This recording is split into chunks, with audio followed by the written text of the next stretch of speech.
Hey, my name's Alex. If your O-Cedar spray mop is leaking, we have solutions. If your cedar mop is leaking, what we can do is check the gaskets and check inside the mop. What we can do is remove the bottom.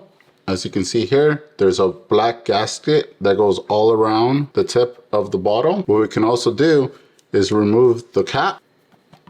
And as you can see inside, there's gaskets too. Make sure these gaskets are fine. Also, make sure around the threading that there's no cracks or anything visible. Inside the mop itself, go ahead and check if there's any debris inside, if there's anything in there blocking or causing it to not going correctly. Once you've done those steps, what you can do is go ahead and wash this off.